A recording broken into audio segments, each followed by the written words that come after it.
Hello there, and welcome to another episode of Demystifying Mental Health with Dr. Alauna, trauma psychiatrist.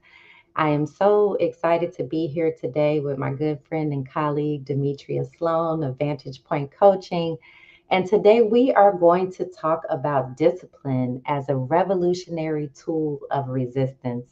Anybody feeling like some resistance is needed right now? Right? Is it? Okay, listen, we are in a moment and it feels like we are experiencing daily trauma, daily slaps to our mental psyche, and we need some tools. So, today's episode is about learning, breaking down the stigmas of mental health, learning the science.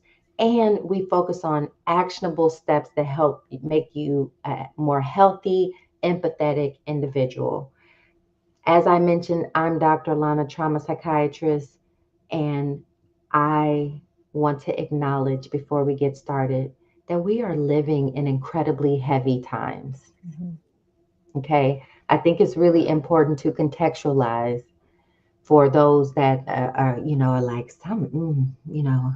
I'm feeling uneasy. If you're paying attention, you should be feeling Yep. uneasy. Yes. But I want to say it clearly. Right now, we're living through Operation Terrorize and Traumatize. Okay. So they might call it Project 2025, but everywhere we turn, or whatever other things that, there's just so many things going on in our news, in our community, online. We're being hit with fear and chaos and stress. And that's honestly, it's not an accident. It's designed to keep us off balance. It's designed to put us in a state where we're tired and distracted. And in that space, you're reactive, right? And then it's hard to resist. So, what we have to do is prepare ourselves to protect our mind, to protect our peace, and protect our families. And how do we do that? We do that by having open discussions about how we break the trauma cycle, how we hold on to our mental health even under incredible strain. Think about our ancestors and what they went through, which is still, I guess, collectively kind of worse than this, but we still have to find within us now a new well of strength. So before I get into that too deep, I want to, Demetria, I would love for you to tell them a little bit about yourself and about what you do with Vantage Point Coaching. Well, first of all, thank you for having me. This is a part of my tribe. This is my people right here, Dr. Lana. Yeah. So as you see, I was like, I'm on Dr. Lana show. I got to wear my Dr. Lana t-shirt. Like we down, 10 toes down, right? But my name is Demetria Sloan. I'm the founder and president of Vantage Point Coaching. I do executive leadership coaching, training, professional development for us high achievers, right? As you talked about, high achieving, we stressed out. Women, men, and organizations. I go into organizations and do leadership development training, leadership development coaching. I also host annually a women's conference called Spring into Leadership. It happens every spring. 2026 will mark the 10th annual Spring into Leadership conference. So, if you've birthed anything and have carried it on, those milestones mean something. So it's something that I'm super, super proud about. But it is a place and a space for women to spring into leadership. Those core principles or pillars of the conference are leadership, career advancement, entrepreneurship, health, wealth, and self care. So that's what that's all about. So be on the lookout for that when it comes around next spring. Okay, well, listen, I'm marking my calendar now because I love Spring into Leadership, and I always leave there feeling like my cup is filled enough to keep going a little bit further because we know it's Yeah. tough out here. It's tough out here in Mhm. this world, and it's tough to remain disciplined enough to make something happen the way that you do. So, thank you so much for being here. And so, today's episode is about discipline. Mhm. Not a And dirty word. right? Like I felt that, like, like, right? It's not a dirty word, but it seems like one. And most of the time, when people hear the word discipline, We think about what, like punishment. Mm-hmm. Um, we think about punitive. We think about, physical, a beating, right? Mm-hmm.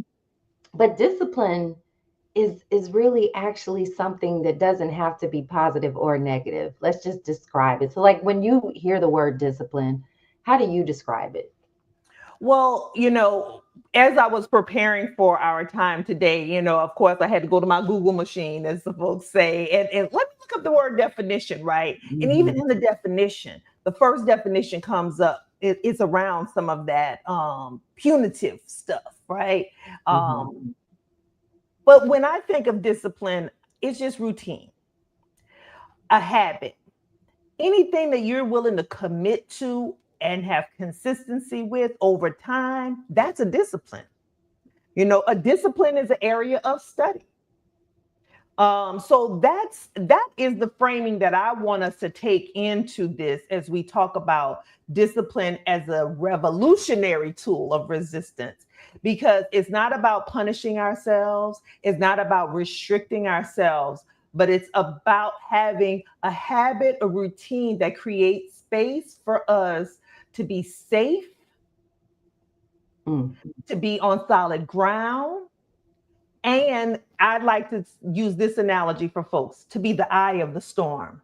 Chaos can be going all around you, and you're at the calm. Mm. Now, interesting. Because I want to tell you, I grew up not thinking about discipline like that, of course. And my folks got Mississippi roots, so the switch, the belt, the whatever was handy. Honestly, like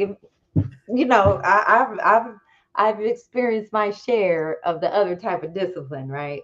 Um, but this type of discipline, when we take the coloring out of it and we just look at it, like that is also a habit, right? That those Mhm, the discipline that we receive from our parents was often to try to make us form habits and do things in a certain way. And mhm, now I have worked through some of the trauma of some of that and what it caused. So I try to do differently in my own life and with my own family. But I do notice that it's easier to lean towards the punitive stuff than it mhm, is to lean towards the things that are more about forming positive habits and not making it to where you're beating yourself up for mhm. not doing something or being in a certain space. Have you ever dealt with that? Yes, yes. And that over time, we have to give ourselves some grace, right? Because what we end up, we beat ourselves up unnecessarily. We beat ourselves up unnecessarily. Um, I was thinking about something that just came into my head about, I had a working with a physical therapist, and I fell off. So this is like a discipline habit. I fell off, y'all. Hmm. And what, when we fall, sometimes we don't get back up, right? Because we like, oh, because we beat ourselves up. We keep ourselves torn down. All Hmm. of it. And then I went back and, I had another visit recently, and I was like, oh, and all I could focus on was how I fell off. But when she did my reassessment, she was like, actually, you're better and stronger here than you were when you came before. Hmm. And so that was like the release, the grace of like, you Hmm. know what? When I commit to the habit, I'm giving there's benefit to me that I'm going to experience that is supportive to me. And so I have to give myself grace of being human. I have to allow myself to fall and get back up. And I think we have to reframe what discipline means, what it can look like in our families, in our communities. As you said, we have in our some of our roots. I'm a Southern Louisiana girl. The roots of what discipline look like. I have a few scars of discipline. Hmm. Okay. Hmm. Hmm. But even the conversation, like we can reframe what discipline looks like for ourselves, for our children, our families, for our community, where it's like, hey, it's a supportive thing. hey, if you fall off this routine and habit, you can have made some progress. Right. Reward yourself for that. Yeah. Like, yeah, let's look at Being this thing. able to put it in context. So Yeah. you're so I like that brings me to the concept of self-mastery, and really emphasizing that this conversation that we're about to have today is not about perfection, because none of us are perfect.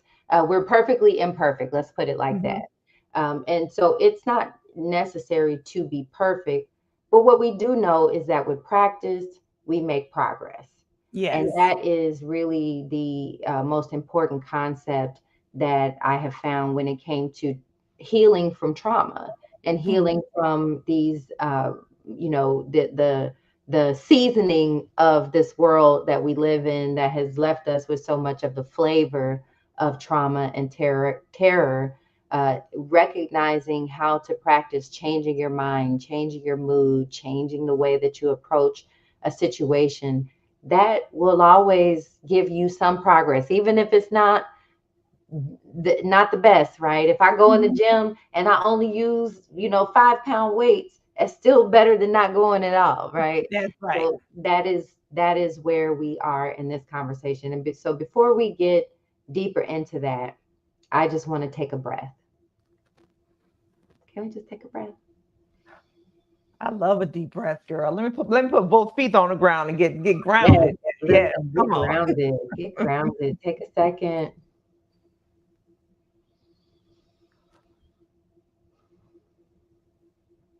That Mhm. feels good. Yes, it does.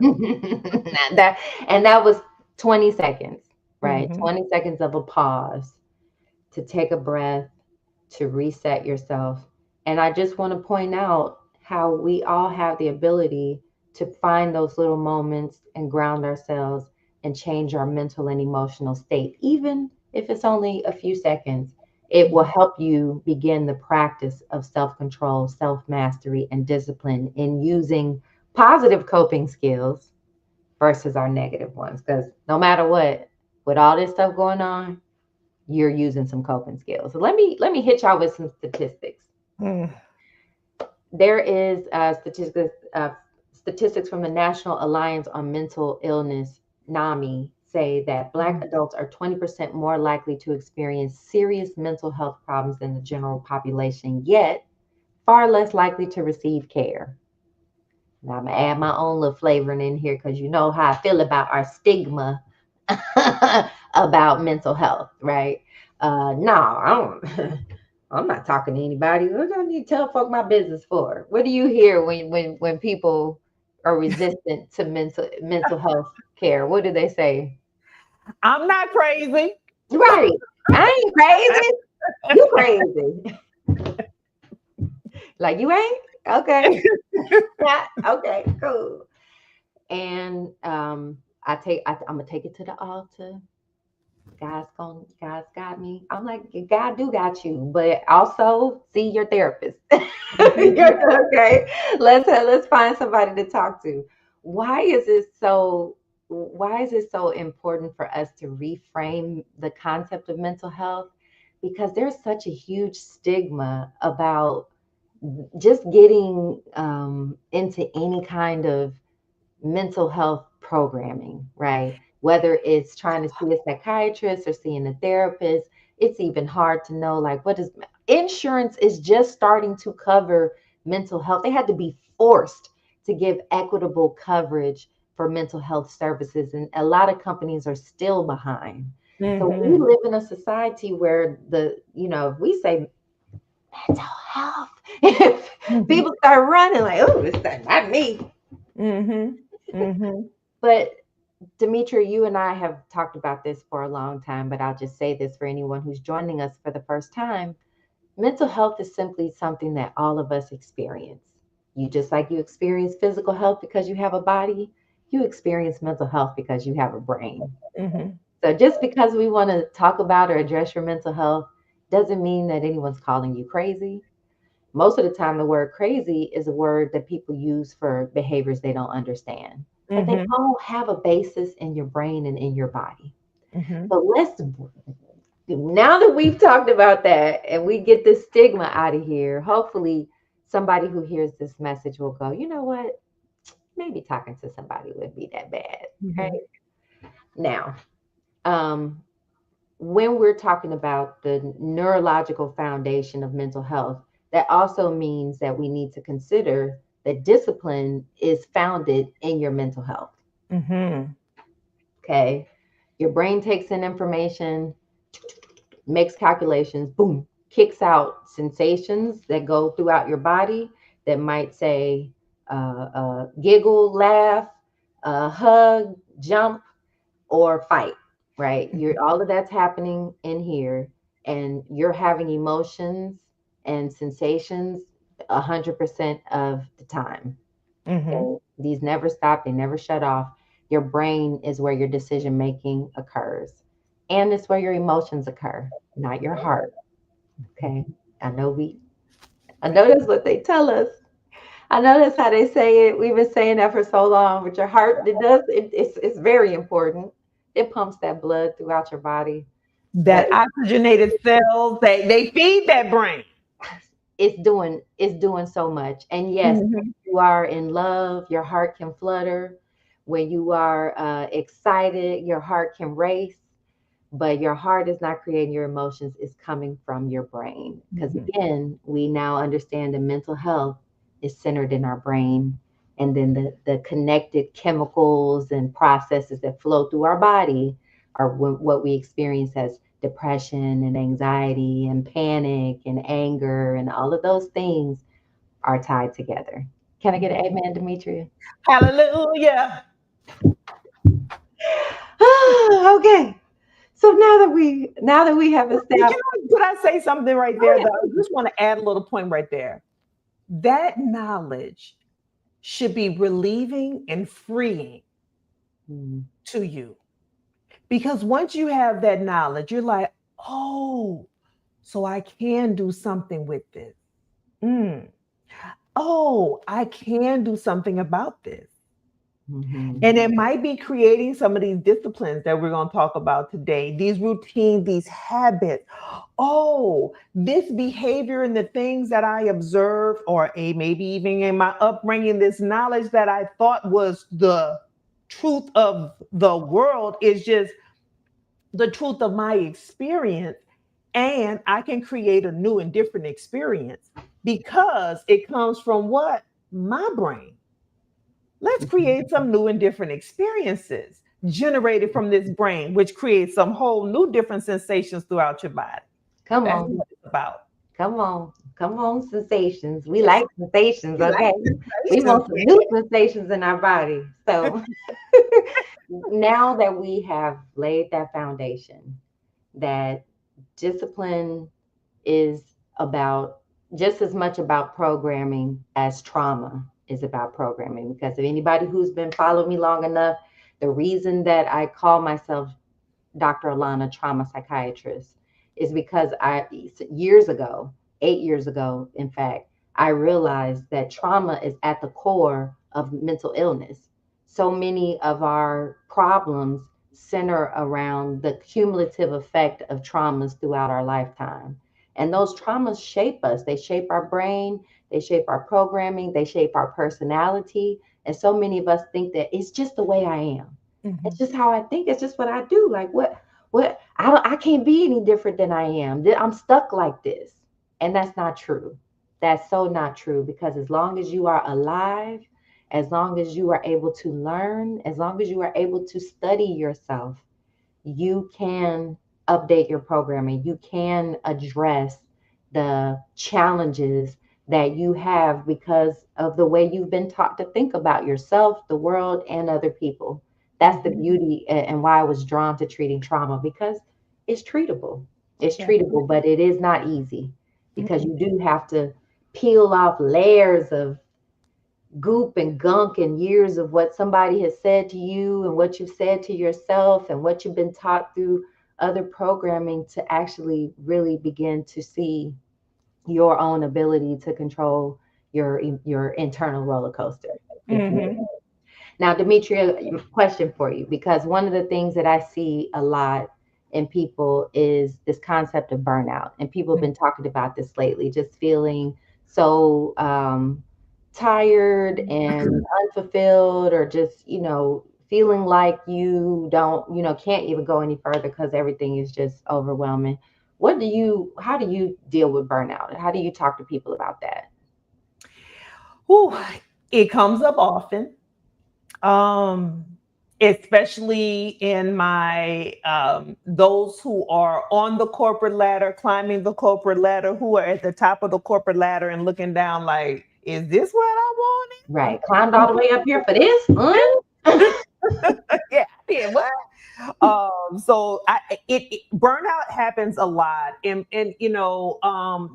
I see, first of all, burnout is a symptom of our larger society, in that the hustle till you die, you know, sleep when you dead, You got to be win double better than everybody else. 'Cause- win at all costs. And so when you that being better than everybody else, especially for those of us in the Black community, that is part of the programming. You just talked about our programming.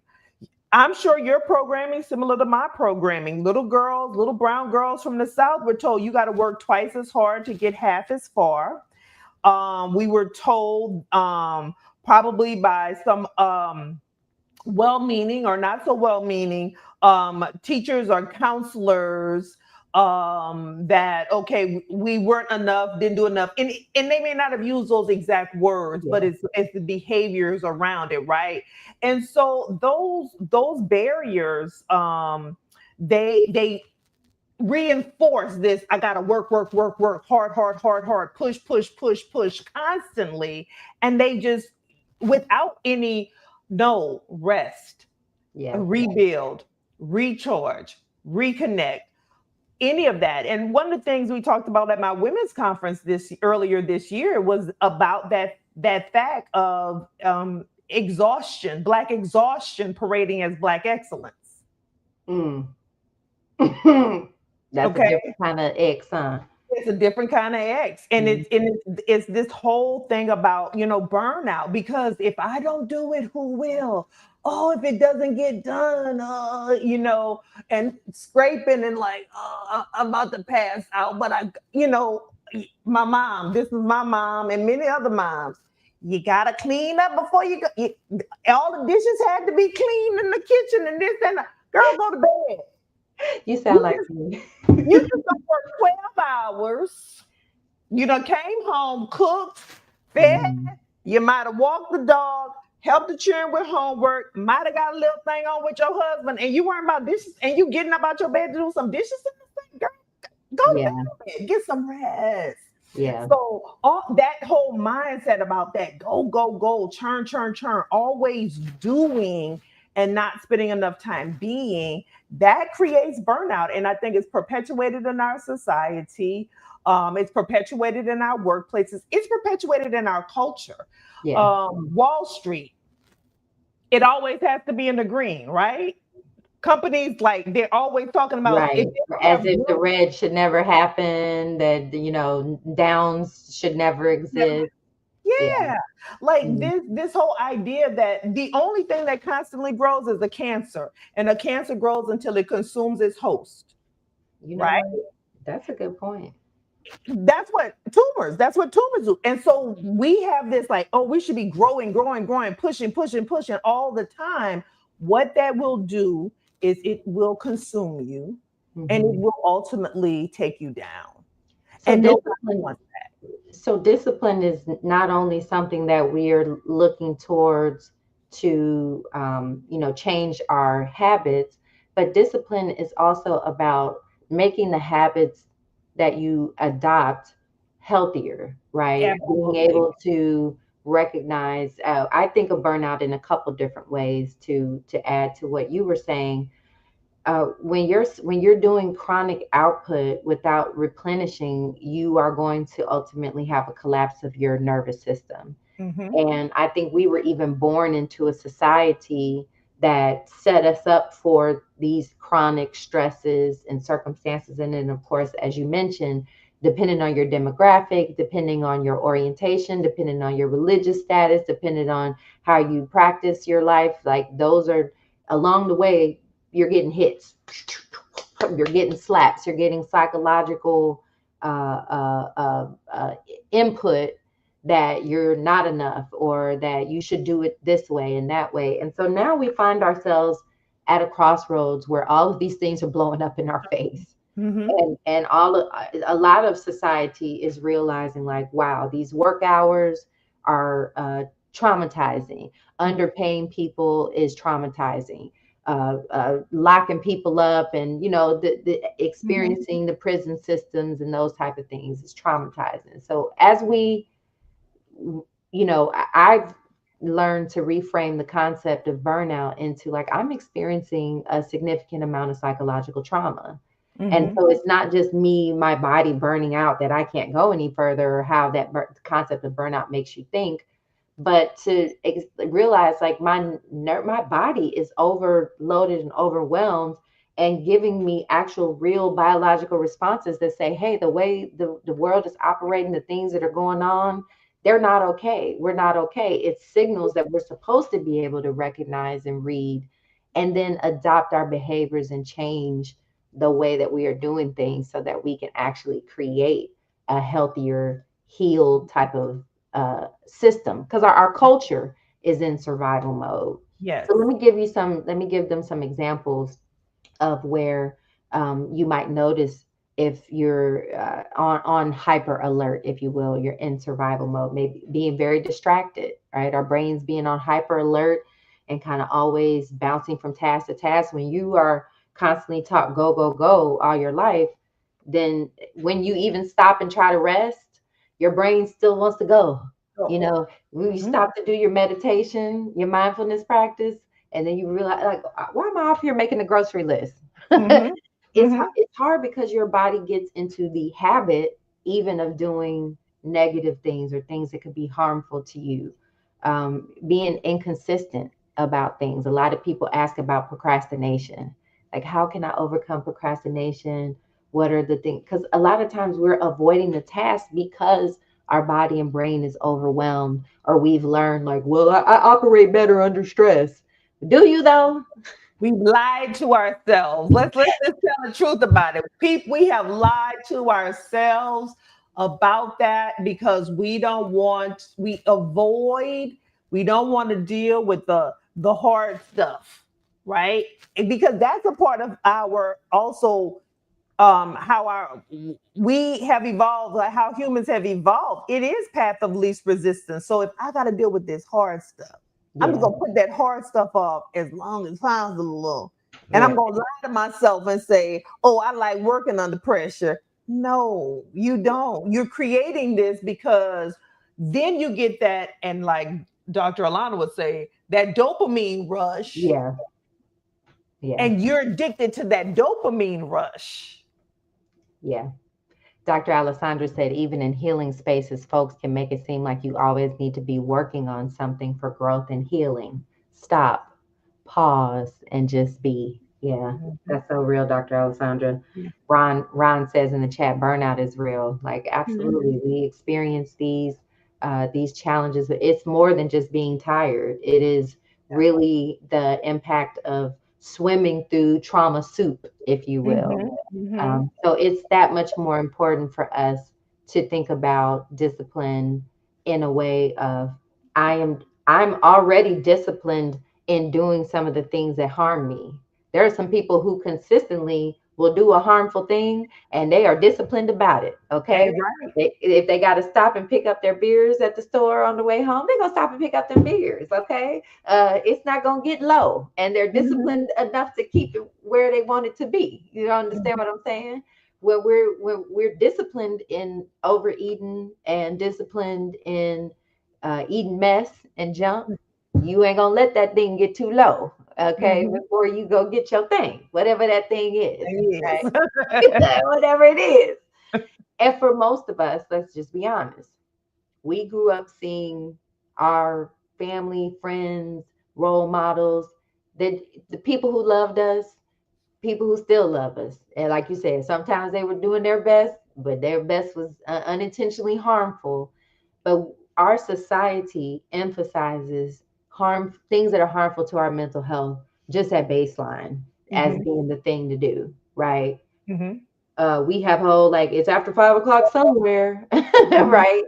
But we know that alcohol now, if we think about it from the medical side of it, it makes us have that sensation because it's basically poisoning our nerve cells. Mm-hmm.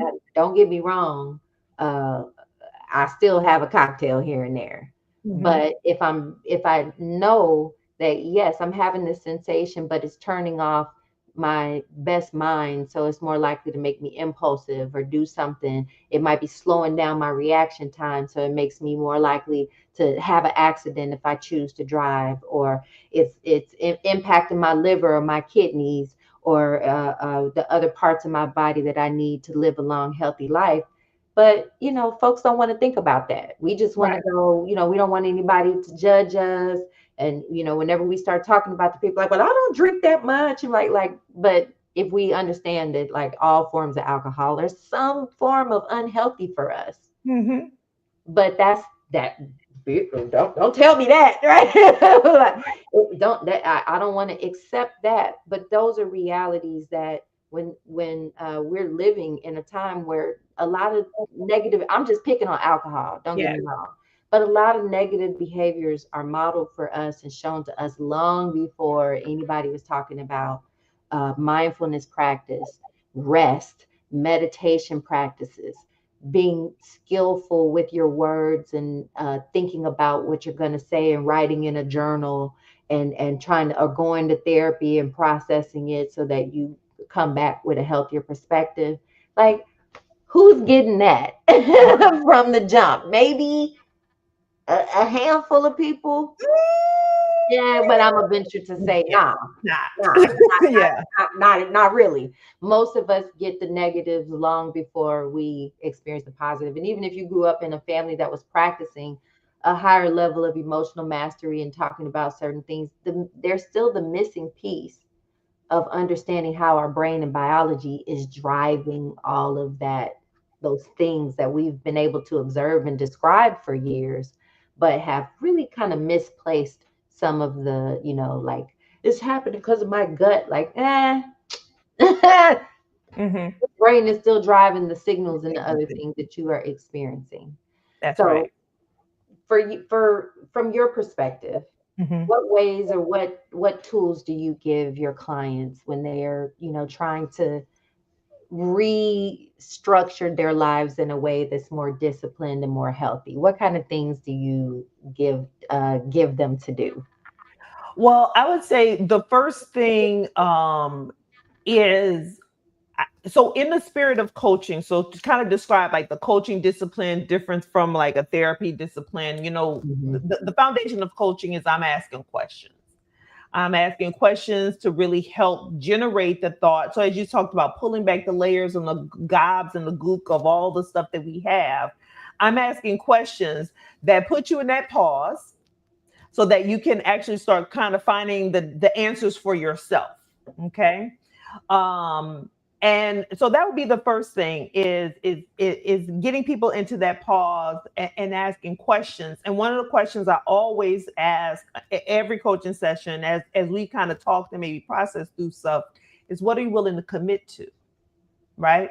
Because one of the things why we set ourselves up for failure, if we're going to use that as a word, or not being able to create the disciplines that last, is because we commit to things that other people said is what we should be doing, right? So this is you should eat like this, you should exercise like this, or you should do this like this.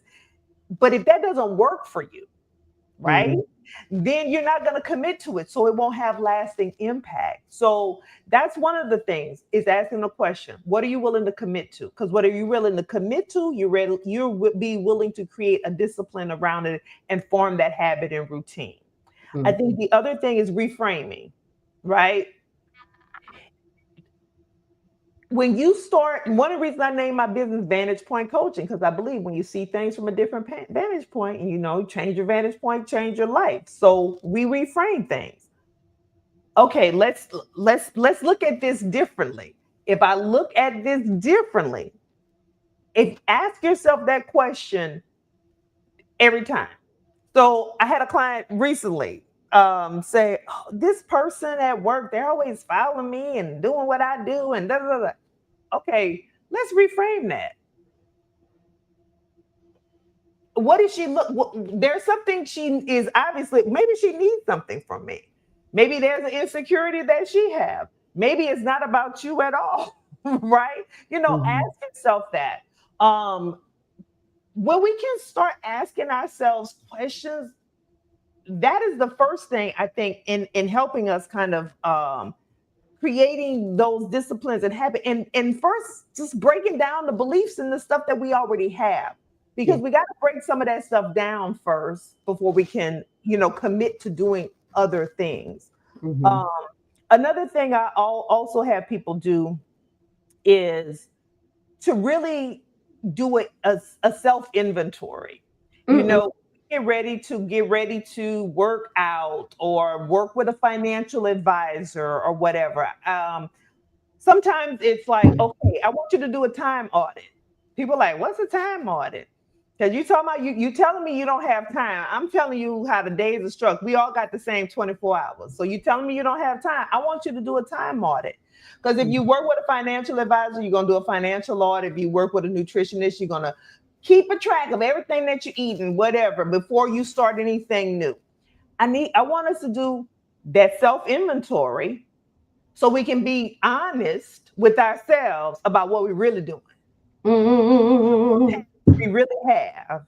Because sometimes that's the thing. We don't want to be honest about that. Those are three simple things that you can just do right now. What I do a self inventory Okay, about. wait, hold Okay. on, y'all. Okay, audience, get your paper out, get your notebook out, because this is important, and Yeah. we're holding ourselves accountable. We're going to do a time audit where we're going to pay attention to what we do in our day for at Mhm. least 24 hours, maybe 48. I would say 48 to 72, because Okay. 24 you still ain't you still gonna be lying to yourself Right, a little bit. right. Yeah, you didn't do it today, but what you do the other day? Yeah. you know, do a time audit. So whatever that self inventory is about, because again, we're creating discipline around different things, right? We're trying to create those disciplines and habits around different things. A time audit is very important. That's a self inventory. Mhm. Um, if you are someone who speaks negative a lot, listen to yourself during the day. Mhm. And every time something comes out in the form of a negative versus an affirmative, jot that down. Because if you've ever heard that from someone that, oh, you're always negative, and you're like, I'm not negative, take that piece, do that self inventory, jot it down. Because then you get, oh, wow, I didn't know. Actually, I do say like ten negative things versus two positive things a day.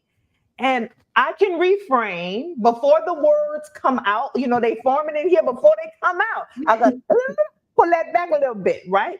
So that self inventory is very important. Questions, like I said, ask yourself some powerful questions. Why do I do what I do? Why? Mhm. Where was this habit born? Yeah, In when did I start doing it? When did I When start do I doing it? notice it? Yeah. Yeah. Where did this even come from? Is this my stuff, or was this stuff that was programmed into me and it's become so a part of me that I think it's me, but actually I can release that thing. I Yeah. can let that go because it's no longer serving me. It's Yeah. not helping me be my higher self, my better self. Right? So that's something else that we can do. Now this sounds so straightforward, like self-study, self-mastery, but Demetria, I tend to notice that people seem very good at seeing what other people are doing, and even for myself, I have to actively remember this. Girl, me too. That, but I want to say it just to be Okay. Y'all, I tell folks I'm the president of Dr. Alauna Trauma Recovery Institute, but I'm also my best client where I have to go and pop my own eyeballs out and be like, okay, listen to yourself. Do you hear yourself? Do you really see yourself? Are you moving the way that you really want to be moving? Because a lot of times it's that secret conversation with yourself where you're like, I'd like to be doing this, but I know I'm doing that.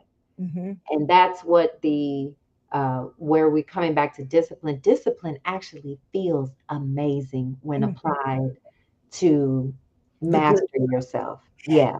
When it's applied to self mastery and you realize, like, oh, before I would have ate that thing, but I just ate the other thing. I Mhm. chose the apple over the chips. And I may not do that every single time, but I do it more than not. And then it becomes easier and easier to choose the healthier thing or to make the better choice about how to say it and what to say at that time. But it's a serious self struggle. Okay. Mhm. I do not want to minimize this and act like it's easy or that it's simple because it's not. And if it were, we would not have such a resistance to looking at ourselves and seeing ourselves and getting, when other people tell you things about yourself, and you be like, "Ugh," you feel it when it lands, like, Mhm. oh, like that. But those are not being able to hear that and accept that is a barrier to really experiencing your best self, Mhm. your fullest ability to be the person that you would like to be so that you feel good about what you're putting into the work and what you're also receiving back from it. Yes, right. Yeah, discipline, as Dr. Alessandra said in the chat, discipline is real work. Okay, Absolutely. it is work. It is uh, it is it is a choice. It's a choice. But it's also the ultimate freedom. And Mm, that's what I want to get back to. Like when you're in a place of choice, you're in a place of great freedom. When the discipline and the habits are supporting you, right? Keeping you safe with the your emotional regulation, your mental regulation, your physical fitness, and you're feeling good, man, that doesn't seem like work at all. That seems like, oh, I have freedom. I have agency. I can move differently in the world when I practice that. It is a practice. It requires us to practice on a regular basis. hmm To me, there's grace with discipline as well, because like I said earlier at the start of our conversation, because even if I fall, it's okay, girl. You fell. Get on. You can get, because I already have a routine and habit that I can even go back to. I already have a hmm space, a comfortable thing that I can go back to. And so it's the ultimate freedom. Discipline creates so much space for so many great things. And I'm talking about the good discipline. It creates space in our lives to enjoy so many other things. That's true. Because if you think about it, with like anybody who's successful in their life, even if they're a wreck in other places, like it's you're a fantastic guitar player, world known, and you're a wreck in your choices about drugs or alcohol or sex or Mhm. whatever else. But doggone it, you put in those hours on that guitar, and there was a level of discipline there, right? And And it created space for and you it maybe to make some other choices that were not so good, but it created space for you to make those choices. There you Absolutely. go. There you go. So the word discipline in and of itself is not necessarily good or bad. It just depends on how it's being applied to create that thing in your life that you want. So I love how you said discipline is the ultimate freedom, Mm-hmm. because discipline in any category is going to free you up to do something else with your time and with Mm-hmm. your mind and with your energy. And so that Mm-hmm. discipline might come out in I think about sometimes how there's all these unspoken rules of society. Like Mm-hmm. there's laws, but they're not just law books are Yeah. not just laying around for the average person to read and understand. And, even something that's not against the law might be against moral rules, Mm-hmm. or might be against somebody's value system. So when we start talking about rules, it can be really hard to conceptualize that, like, if you set rules for yourself and learn how to hold yourself to that accountability, then you actually get to move sometimes in a way that you don't even need somebody else to be telling you this or telling you to do that, because you set your own rules in a way that you move and receive good things from the world, and receive, like, are able to create positive experiences for yourself through your own rule book. So Yeah. that's where healing comes in, from these traumatic experiences that often have us so reactive that we've already done the thing, or said the thing, or went. Dr. Alessandra said she just had to talk herself out of a candy bar yesterday. Like, it was hard work to be like, no, I'm not going to do this because this is not what I want to do right now. But doggone Mm-hmm. it, it's over here looking right at me. Look, like, eat me, right? But it's a layer of freedom to be able to be like, hey, but I can control that. I can control when I feel overwhelmed. I know the tools to take out to bring myself out of a panic attack. I know the other tricks that I have to give myself. Like, it used to be I'd eat carrots instead of chips, to give myself a crunch, right? Mm-hmm. Taste something with something that I that's better for me, but be able to recognize, like, I have to operate, even when I'm not as motivated to be healthy as I would have been another time. The habit of doing it carries me through the next time, and the next time, and the Let next. me give you an example, a conversation I've had. A friend came, spent a few days with me, and she was like, you could sell this thing. I said, what? She was like, you every day. She was like, you get up, you put on the essential oils, you start your thing, you go for the walk, you come back, make your smoothie for breakfast. And it's like, she was like, you could sell that. That's like, she was like, you could sell that as a program. I Yeah. said, really? But that's just become my kind of routine. I don't think about what the morning is no more. Mm-hmm.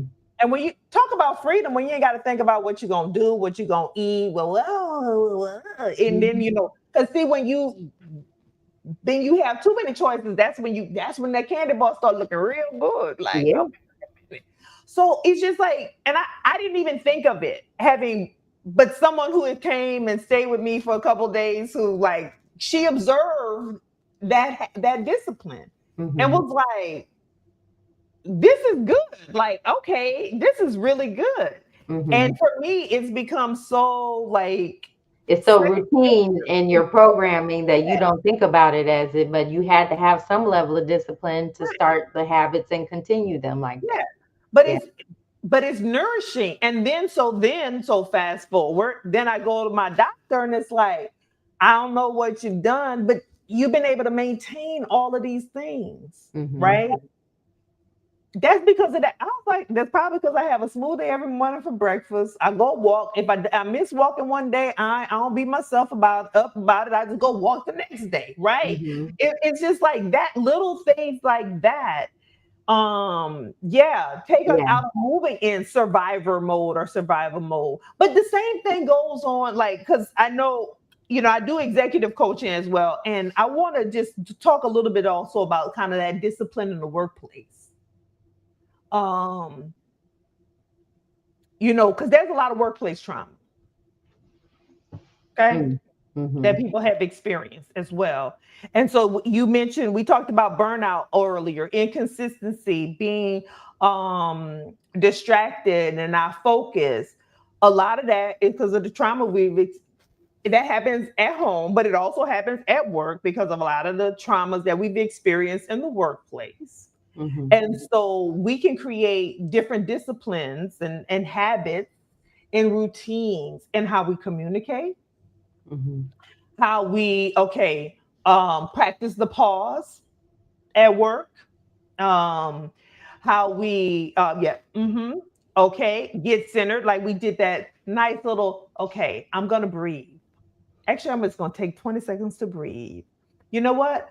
Actually, I'm going to get outside and just go take a quick little walk around, Mm-hmm. just to release whatever is building up inside, what has my nervous system off kilter, that just has me stressed out or have me stress eating, because you're wondering why you always haven't put something in your mouth. That's because the stress response is happening, right? Mm-hmm. That I see that with my high achieving people in the workplace all the time. So there are disciplines that you can create and practice around that as too. Like I said, you can reframe. You also can take you out of the situation, circumstances, things happen and occur, take you out of it. Mm-hmm. So one of my favorite books is The Four Agreements, and about don't take anything personal. That's one of my favorites of the Four Agreements, because a lot of time it has nothing to do with you. It's about that person and their stuff. Mm-hmm. And yes, they might be evaluating you, and yes, they might be your boss, Mm-hmm. and they might be your coworker. They could be the CEO, CFO, whatever. Mm-hmm. But you can choose each and every day how you show up, how you respond, and you do that through your discipline. Mm-hmm. Mm-hmm. And I love that because I think that the messages from our religious studies growing up and from the psychological studies, now science, like all of these things are merging together. Like Mhm. Ron in the chat said, trust in the Lord. Like all of these elements come together because the messaging is the same, right? In being able to integrate our faith practices, like getting up and praying and walking and meditating and journaling and drinking our tea and doing our essential oils or taking our medicine, right? Mhm. These are all habits and things that are about discipline. Like take your vitamins and and supplements and your prescriptions and things, and make a habit out of those things if that's what's necessary for you. uh, Accepting your life as it is a really big part of discipline, but being able to also see the direction that you'd like it to go and then connect the dots of the behavior. That's what I do with my clients. Mhm. We look at it like, okay, I have a goal to do this more often. Right now I do it maybe one time a week, or Mhm. maybe not even that, okay? But I want to Mhm. do it this many times a week. I want to get to the point maybe where I do it every day, but let me start and work my way towards that by really being deliberate and objective about what I'm doing. Do I Mhm. get up and actually do my prayers or do my reading each day? Let me make a Mhm. note of that and Mhm. see what I'm actually doing, and then be deliberate about increasing it. Like setting a schedule for when I'm going to do it, put it in the calendar and Mhm. setting up reminders like you get up and do this, as something Mhm. that talks to me. Now we have AI, Mhm. Alexa, Google, or whoever can tell you, remind you to drink water. There's Mhm. so many things now that we can put in place to begin to like be kind to somebody today Mhm. is one of the things that somebody may need to put on their list, because maybe that's just not your natural state in how you think about things, but that you want to be a person who does something good in the world for other Mhm. people. So you Yeah. make, the point is just outlining very deliberately what you are trying to do and what you're trying to change, and then creating realistic, measurable, like SMART goals, right? Mhm. I don't Mhm. remember the acronym off the top. Specific, Specific, measurable. measurable, attainable, or Mhm. realistic, time bound, aligned, time bound, whatever, however you want to, yeah, change There it y'all up. go. Look it up. SMART goals, right? Breaking it down into realistic chunks, and then being honest with yourself about whether you're doing it or not, and whether you are adhering to what you want to do. And if you look up and you find that you have a small win, celebrate it, right? Yeah. Don't celebrate it with cake, right? But celebrate it in some way that actually gives you a little bit of motivation to continue to do it and make bigger and bigger changes and track your progress over time. That's how we really start to not only change the collective mental health of our society, but our individual experience. And Mhm. recognizing like we have the ability to tweak our approach on Mhm. everything, right? There are certainly some conditions where our brain hijacks our body, and people need medical attention and medical Absolutely. intervention for that. But in most cases, when it comes to our mental health, if we are more honest with ourselves about how we spend our time in the day, how we get our dopamine hit, come on, right? Mhm. How we're feeding our addiction system with whatever we do in a day, then we can start thinking about how to replace that with better, healthier choices. So let's just connect all of these dots today, Mhm. okay? Because this is my call to action for you. Discipline and self control are critical for the African American, community, and really any people in the global majority right now, because we ain't minorities. We need to be able to navigate this trauma and the things that are happening, and we're getting hit every day with racism, with political violence, with workplace violence undermining our like I know what I'm doing. And it's still However, like words however over I got in this building, anyway, honey. We can call it out. Yes. yeah, DEI or not, however I got in the building, because somebody decided to appreciate diversity, equity, and inclusion. I know what I'm doing. I know Mhm. my job. I know how to handle what I'm doing because I couldn't even get in here without having to have been often juggling things that other people don't have to deal with. Mhm. So now we're in this interface where it's time rise and shine. Nobody else gets to define you but you, and you have to exercise self mastery in order uh, to be able to not get drawn into what other people are trying to make you out to be less than, make Mhm. you out to be you don't belong here, or you don't know. No, and that's going to be infuriating. It's going to be frustrating. It's going to make you want to drink, smoke, fight, cuss, fuss, harm, do whatever, because when you are being assaulted, basically psychologically, certainly physically, we recognize that somebody's touching our body, but a lot of this is a psychological assault on truth and a psychological assault on objective reality Mhm. so this is the time to start reclaiming the freedom of controlling your mental space Mhm. Yes. and controlling your time and your choices and your outcome and your future. So I hope that through this program, you've been able to see the value of having not only a circle around you that also is working on these same things, but Mhm. get a coach, get a therapist, get a professional, get someone to help hold you accountable. Even those of us who are in the field, We need a coach we and a need it. therapist and Yeah, to hold us absolutely. accountable. Yes, ma'am. Especially when you're soaking up all of the mess of everybody else's problems and challenges, you need outlets for yourself because it becomes unhealthy to swim around in trauma without some place to acknowledge that for you. Mhm. Yes. So this is how we stop reacting and start creating, Yeah. right? Is being disciplined in how we move. So once again, follow Demetria Sloan at Vantage Point Coaching, and follow me, Dr. Alauna, trauma psychiatrist, on Instagram and Facebook. And we join me if you're interested in coaching at the Trauma Recovery Academy.com. And we hope to see you next month as we once again are in Demystifying Mental Health with Dr. Alauna, trauma psychiatrist. Thank you for joining us today. Be Thank you well. for having me. Bye, everybody.